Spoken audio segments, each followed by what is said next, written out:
Republicans have been very critical of this president and accuse him of returning to a pre-9/11 mentality, of becoming lax in the face of terror, of essentially letting America's guard down.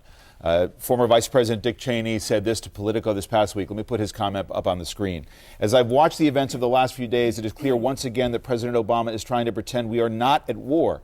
He seems to think he has a low-key response to an attempt to blow up an airliner and kill hundreds of people. We won't be at war. He seems to think if we bring the mastermind of September 11th to New York, give him a lawyer and trial in civilian court, we won't be at war. He seems to think if he closes Guantanamo and releases the hardcore al-Qaeda-trained terrorists still there, we won't be at war. He seems to think if he gets rid of the words war on terror, we won't be at war. But we are at war, and when President Obama pretends we aren't, it makes us less safe. How do you respond to that? I'm very disappointed in the Vice President's comments. I'm neither a Republican nor a Democrat. I've worked for the past 5 administrations, and either the Vice President is willfully mischaracterizing this President's position, both in terms of the language he uses and the actions he's taken, or he's ignorant of the facts. And in either case, it doesn't speak well of what the Vice President is doing. The clear evidence is that this President has been very, very strong.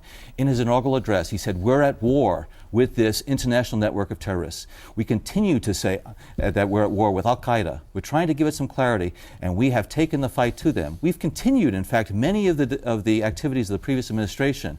I would not have come back into this government if I felt that this president was not committed to prosecuting this war against al-Qaeda. And every day I see it in the president's face, I see it in the actions he's taken, and so I'm confident that this country is in fact protected by this president's position on al-Qaeda and against terrorist activities. We're going to continue to do this. We're going to do it hard. We're going to do it constantly. Is it anything less than a failure that 8 years after 9/11, Osama bin Laden has still not been captured?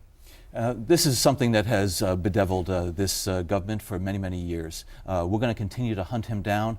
Ultimately, we're going to get him. We're going to get bin Laden. We're going to get Zawahiri. We're going to get the others. There's been a very strong track record over this past year, and in fact over the past number of years, in terms of finding these operatives, finding these commanders, and either capturing or killing them. It's going to happen with bin Laden. Every day we get one day closer, and hopefully it's going to be very soon. When's the last time he was pinned down by the U.S. or its allies or close to being killed?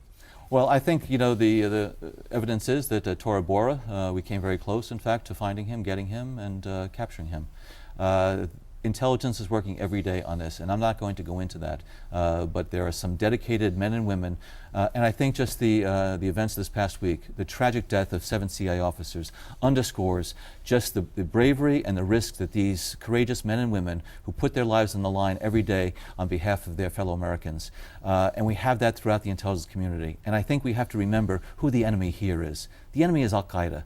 And as this finger pointing is going on in Washington here, these partisan politics and agendas, quite frankly, I find it very disappointing that people would use this issue of tremendous import of national security and forget that it is al-Qaeda that is killing our citizens. We'll leave it there. Mr. Brennan, thank you very much. Thank you very much, David. Appreciate